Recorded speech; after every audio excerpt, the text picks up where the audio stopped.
Arthur and Alice decided to get married and live together, but they didn't want to have an ordinary wedding with drunken relatives and other common things. They decided to undergo an ancient pagan ritual that would cement their union on a subtle level. When they learned that Mira could perform such a ritual, they went to her. Before dawn, Arthur, Alice, and their friends, as well as Naya, rode on horseback to the place of power. The newlyweds were dressed in the robes of ancient priests, as were their attendants.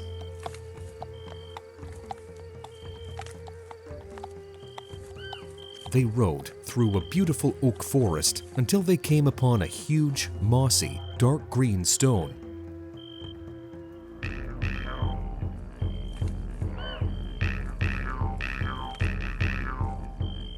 In awestruck silence, they walked around it 3 times and immediately felt the power of this place.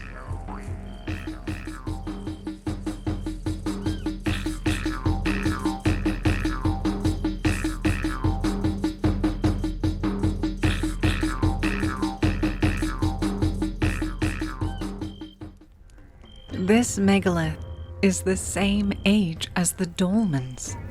The priests used to perform their great mysteries on it, and now it will help you.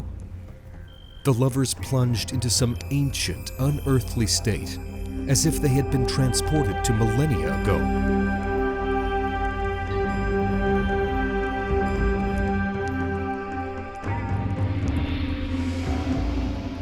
But now, everything was silent.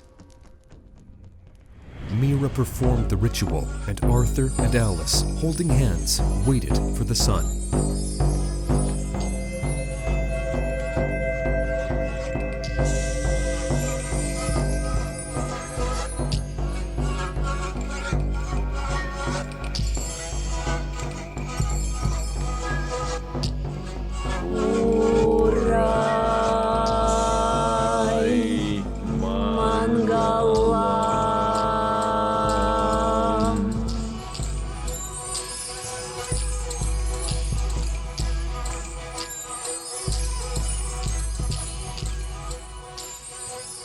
And then the rays of the sun descended on the young ones. At the same moment, they felt a powerful burst of energy, felt that they had become one being from particles of shimmering light.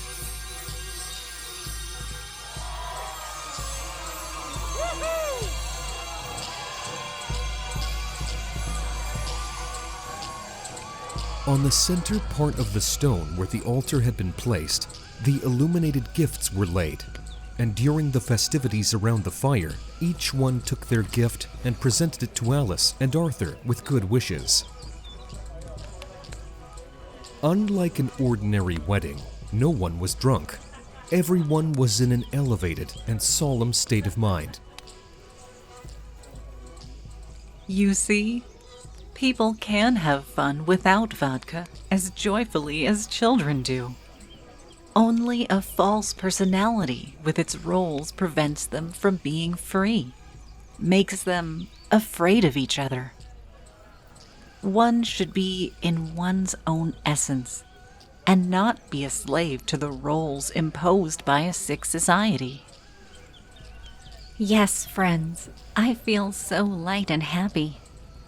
I didn't want to get married thinking about a drunken wedding that made me sick. I thought, why on such a solemn day should everyone lose their human form, explaining to themselves that they couldn't have fun without it? Is it really necessary to become an animal to celebrate? That's right, because we're creating a program, a plan for all our life. And what kind of program is that if all the guests are drunk and out of control, fighting, lying on top of each other, and then everyone is vomiting? That's why people in marriage have become so unhappy. That's why the number of divorces is growing. At the feast, everyone ate light, specially prepared raw food. Only Ruslan didn't touch the food at all. Hey, what's the matter with you? I'm preparing to die. How to die? Oh, really? You're kidding, right? Yes, to die. I wanted to take you with me, but you're getting married. Why die? Why? Why?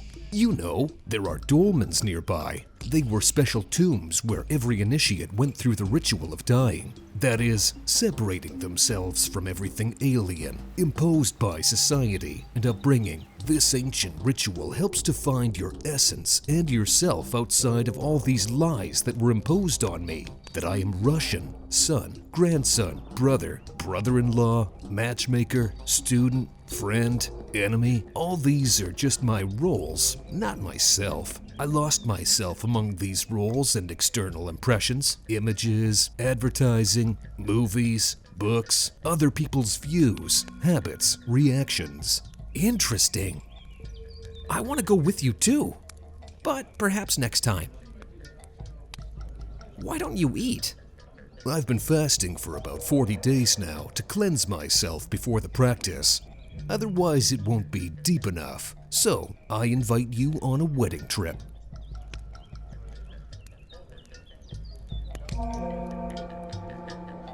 The friends began to prepare themselves, eager to see the dolmen and what Ruslan would do there. Naya, who had suggested this spiritual practice to him, also went with them.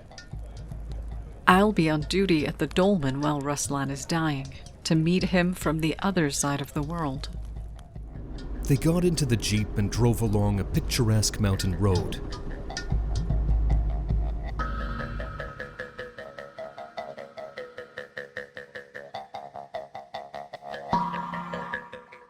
In our extreme times, when the fate of the entire planet is at stake, it is crucial for the knowledge of angels and benevolent spirits to spread as quickly as possible, globally, and reach thousands of people.